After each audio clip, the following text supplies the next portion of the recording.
Faly miarabantsika tsy avindray tratra ity alakamisy maraina fa 20 volana novambra ity. Andriamanitra isika fa mbola nomeny tombonandro indray.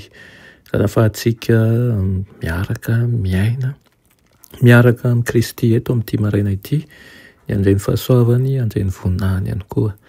No andirantsika ny amin'ny mofonenany io dia vavakisika. Dia Andriamanitra tsara indrindra an-danitro, dia raha era-po era-tsaina ianao izay manome ny fofonena mahavelona izay anao atao anatinay. Misaotra ihany koa mamposaka ny fahazavanao hatrany. Sokafinao ny masonay ary nomenao ny hery izay mba ahafahanay mitraka. Amin'ity maraina ity dia aoka ianao tokoa no herinay, ka ireo rehetra kivy, ampahereva, ireo rehetra malemy, meo fahatanjana, ary ireo rehetra izay miroro saina dia meo fahatoniana avy aminao. Aminaran'i Jesosy, amen. Lohateny mofonenantsika androany dia manao hoe izy ihany no iankofana.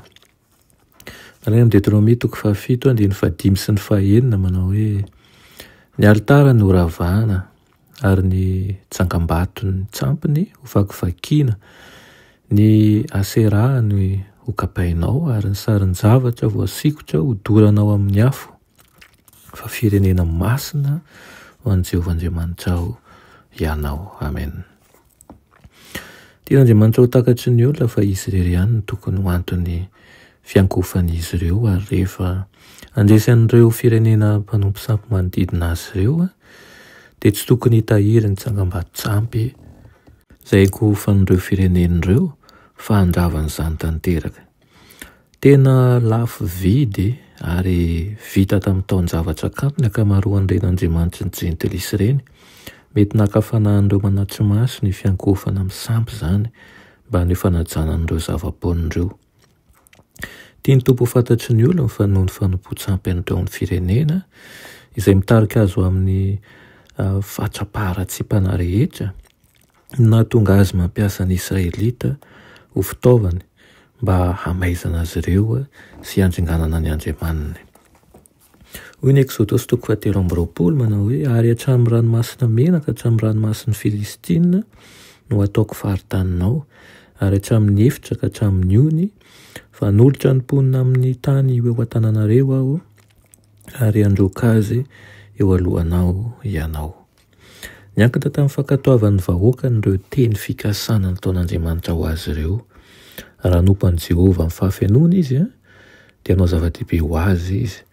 Rehefa avy mandray ny fitsipika avy tamin'Andriamanitra ohatra Mosesy ka nanoratra izany tamin'ny olona dia nanambara teny fikasana taminy izay niankina tamin'ny fankatoavany koa, dia milaza hoe miakara ao amin'i Jehovah ianao sy Arona sy Nadaba sy Abiho ary 70 lahy amin'ny lolon'i Israely, ka miankofa eny lavitra eny ianareo, nefa Mosesy ihany no anakaiky an'i Jehovah, fa ireo tsy mba anakaiky ary ny olona tsy niakatra omba azy. Dia tonga Mosesy ka nanambara tamin'ny olona ny teny rehetra izay nataon'i Jehovah sy ny fitsipika rehetra, ary namaly indray miredina ny olona rehetra ka nanao hoe ny teny rehetra izay nolazain'i Jehovah dia ataonay. Farany rahalahy sy anam-pahavisany, tsy ireo didy folo ny soratan'i Mosesy fa ireo fitsipika tian'Andriamanitra ho tandreman'ny olona sy ireo teny fikasana izay miankina tamin'ny fankatoavan'izy ireo, ary novakiny tamin'ny olona izany dia nianian'ireo fa hankatoy ny teny rehetra izay nolazain'i Jehovah.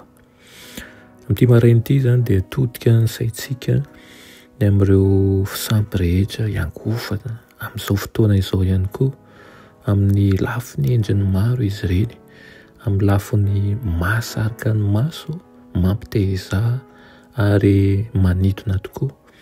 Aoka ny ho harodana ny sampy rehetra misy eny amin'ny tokantrano eny. Aoka ny ho harodana ny sampy rehetra misy eny amin'ny misy antsika eny, ka ho Jehovah Andriamanitra irery ihany no iankofantsika. Amen. I Tompoandriamanitra eo mbola misaotra anao izay ny amin'izany teninao izany. Mangataka aminao izahay mba hombary hanana fahasahiana tokoa, handrodana amin'ireo sampy rehetra misy eo aminay aloha, mba ahatonga anay andray anao ny fahafenony ary ahafahanao ihany koa misala amin'ny tontolo rehetra misy anay. Anaran'i Jesosy, amen.